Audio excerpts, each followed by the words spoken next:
Yo les mecs, vous êtes sur la chaîne Force 12 PA1, je suis Sid et je suis avec Cendrillon.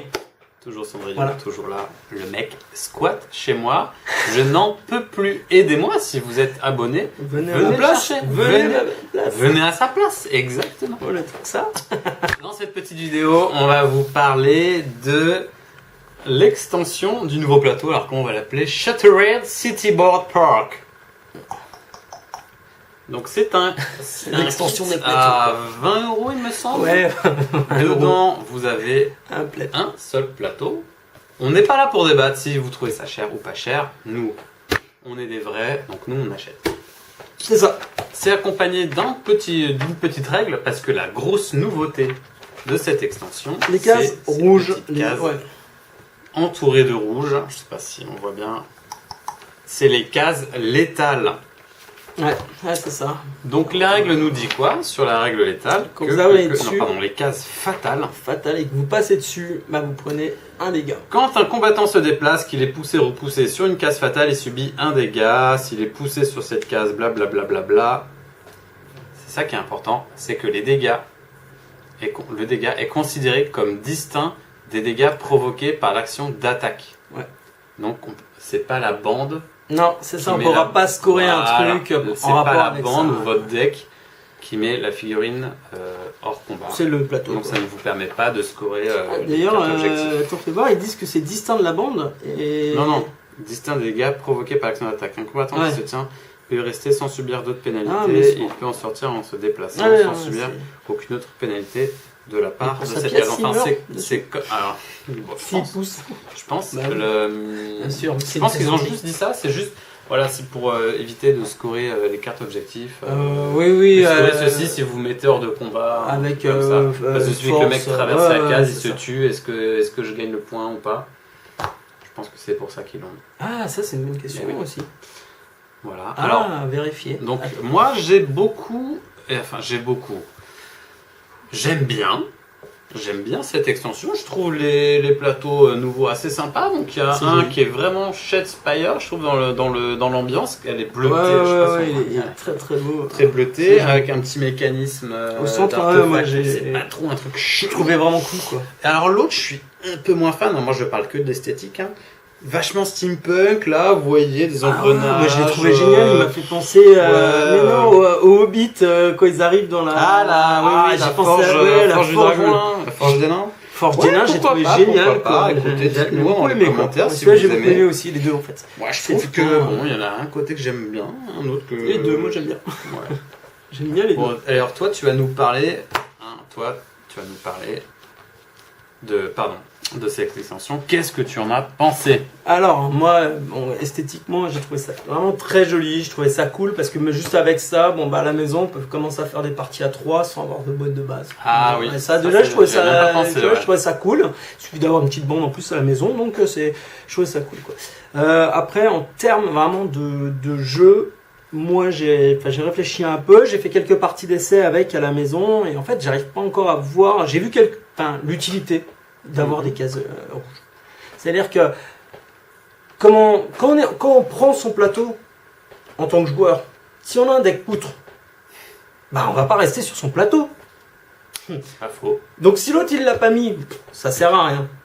Ensuite, je me dis deck défense, j'y croyais pas trop. Si vous voulez, un deck qui joue au jeu et tout, de se mettre des trucs rouges dans les pieds. Mais je dis allez. On va tester. Je suis pas convaincu que ça marche.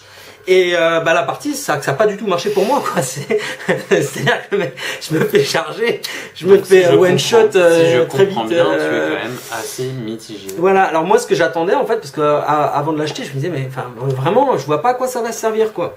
Et je me suis dit peut-être qu'ils vont apporter un changement dans le positionnement. Une nouvelle règle. Ouais, une nouvelle règle. Moi, j'attendais vraiment ça. Parce que sans nouvelle règle, pour moi, je suis pas convaincu que ça soit très utile. Je vois pas beaucoup dans... Alors, quelle règle tu voudrais? Par exemple, ce que je te disais, on en avait parlé, ça serait par exemple la règle admettons en tournoi, on nous oblige à prendre à chaque partie un plateau différent. À chaque round, vous devez jouer un plateau différent. Voilà, là, ça peut devenir cool, quoi. Mais en soi, voilà, l'intérêt, je l'ai pas trouvé. Alors, je te propose que tu nous expliques tout ça dans une vidéo explicative, tu vas nous dire. Ouais, clairement. Et juste pour finir, alors mince, moi je l'ai jeté. Il y a un truc que j'ai trouvé cool, c'est que c'était emballé dans une grande carte plastique. Et je me suis dit, mais cette carte plastique, on peut faire plein de trucs avec, non? J'ai trouvé ça cool. On peut faire une belle palette. C'est vrai, mais J'ai eu mal au cœur à l'acheter, je me suis dit, bon, j'ai jamais utilisé. C'est pareil, j'ai déjà une boîte de Ferrero à la maison. Votre plateau, il est entouré d'une grande carte plastique. C'est vrai que c'est cool. Et pour en faire des socles, tu sais, quand t'as besoin de faire des décors, des trucs comme ça. J'ai pas pensé à ça, tu vois. Eh ouais. Je pensais à la palette, à tout ça, mais c'est vrai qu'on peut ranger vraiment des Je me suis dit, si j'ai besoin de faire des tokens objectifs, des trucs comme ça, que parfois on a toujours besoin un peu de cartes plastiques, même pour faire des conversions. Là, vous avez une grande en format A4. Ah, mais c'est cool. J'ai trouvé ça cool. Ça, c'était pour mon côté un petit peu de hobbyiste. Alors voilà, donc on va voir tout de suite Cendrillon qui va un peu nous montrer les aboutissements des nouveaux plateaux. À tout de suite. Voilà, alors donc Cendrillon, tu vas nous expliquer un petit peu ton avis sur ce nouveau plateau. Voilà, alors, donc, comme je disais, donc, moi je n'étais pas encore super convaincu de leur utilité, donc, et j'espère vraiment me tromper, hein, j'espère qu'on va voir des gens arriver à jouer avec ça parce qu'ils sont vraiment cool et je trouve ça bien. Ouais. Alors, donc, dans la situation, on avait parlé ensemble, toi et moi, de la situation où on attaque quelqu'un. Donc, ce plateau-là paraît bien parce que vous voyez qu'il y a les cases de déploiement qui sont relativement proches du bord. Celles-là qui le sont un petit peu moins. Mais on prend n'importe quel plateau, on veut diriger, voilà, ou celui-là, peu importe. On peut se retrouver, si vous voulez, à attaquer assez vite. Alors, quand on attaque, bon bah, on les évite, hein, sauf si on veut passer, mais c'est ce que je disais, la plupart des bandes, je vois pas pourquoi ils passeraient, à part s'ils sont attaqués. L'idée, ça serait, on a envie de se dire, je joue orc. Voilà. Donc il suffit juste de passer sur cette case et je m'exalte. Voilà. Putain, c'est super. Donc on a envie de se déployer là, dire bah, première action, si je veux charger quelqu'un, je vais faire 1, 2, 3. Ouais, ou 1, 2 et 3 plutôt, ça paraît plus logique. Mais, enfin, peu importe. Non mais oui. Et bon, s'il se déploie pas vraiment là, bon, bah en plus on prend un taquet gratuit, donc c'est un peu tristouille et je trouve que voilà. Et disons qu'en plus il y a que cette case que vous pouvez exploiter parce que celle-là devient ici, vous pouvez pas faire 1, 2, 3. Déjà ça marche pas. Ça marchera pas. Hein. C'est un peu bizarre. Bon, donc voilà. Donc moi je l'avais testé donc comme je disais en défense, ça m'a pas forcément beaucoup servi. Donc moi en fait je me suis dit bah il faut essayer vraiment de restreindre au maximum le passage. Donc je m'étais mis, si vous voulez, dans cette situation-là, en me disant bon bah je restreins au maximum le passage, je mets la carte piège ici. Il y a une briseuse de ligne qui est juste là, donc je me dis bon bah ça va gêner pour le passage. Bah en fait pas tant que ça quoi, ça n'a pas beaucoup servi puisque bah, quand il a commencé à rentrer le joueur, bon bah il y avait un objectif qui avait été intelligemment placé d'ailleurs par mon adversaire ici. Donc il y a moi qui à un bout d'un moment j'ai dû aller essayer de le prendre ou l'empêcher de le prendre. Et je me suis retrouvé, si vous voulez, à me faire expulser dedans dans le feu, donc c'était pas super cool, puisque eux ils arrivent. Bah, au final, ça devient compliqué de les repousser parce qu'il faut attendre qu'ils soient à peu près arrivés là pour commencer à bien les repousser dedans. Donc l'utilité des cases létales ou fatales, là-dessus j'ai pas trouvé vraiment beaucoup d'utilité. Pareil, l'autre plateau, hein, on le regarde, l'autre plateau. Tellement beau. Ça, ils ont fait un effort, c'est super et heureusement d'ailleurs. Mais bon voilà, on regarde le plateau, bon bah on se place, on se dit bon bah comme on disait par rapport, celle-là peut-être peut servir. Et encore une fois, ça va pas vraiment bloquer le passage de l'adversaire. Et vous au final, c'est le joueur qui a le plateau. J'ai l'impression que ça va plus l'encombrer si. Alors ce qu'on peut remarquer, c'est que les 3 cases sont centrées. Oui, ils sont assez centrés au milieu. Donc celui-là, voilà, je me dis, bah, j'ai l'impression que ça va plus poser problème au joueur qui subit, parce que comme toujours, hein, on choisit son plateau, donc c'est bien, mais qui ira choisir un plateau dans lequel on va se mettre en danger, quoi. Et du coup, bah, les quelques utilités que j'ai trouvé bien, bon, celui-ci, bah, je l'ai trouvé cool. comme ça, dans le placement comme ça, parce qu'il y a 3 cases relativement proches du bord. Hein. Donc on en a d'autres, hein, bien évidemment. Mais ça donne moins envie après d'aller sur son terrain. Donc j'ai trouvé ça assez cool. Ça fait un peu une défense dedans et ça permet assez vite d'attaquer. Notamment pour les 3 cases qui sont sur le bord. Voilà, notamment pour les bandes d'élite, quoi. Permettent d'agresser directement ce plateau-là. Voilà, ou même par exemple une garde, hein, on met les 3 cocos qui tapent fort devant et puis le reste qui est camouflé derrière. Pourquoi pas. Encore une fois, ça reste sensible aux choses comme ça. Donc voilà, un petit peu déçu pour le coup qu'ils aient pas sorti une règle qui oblige à changer de plateau ou ça tuerait peut-être un peu le jeu, mais quelque chose qui apporte. Hein, disons que ça va pas révolutionner. Non, ouais. Déjà en voilà, cours, c'est-à-dire que je pense qu'au final, on montrera pas forcément des decks puisque je suis pas convaincu que ça va avoir des utilités dans le jeu à proprement dit.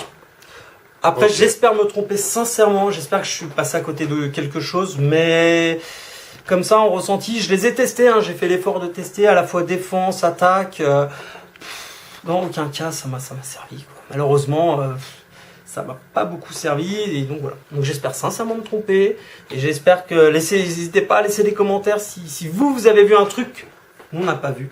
Voilà. Mais j'arrive tout de suite pour la conclusion.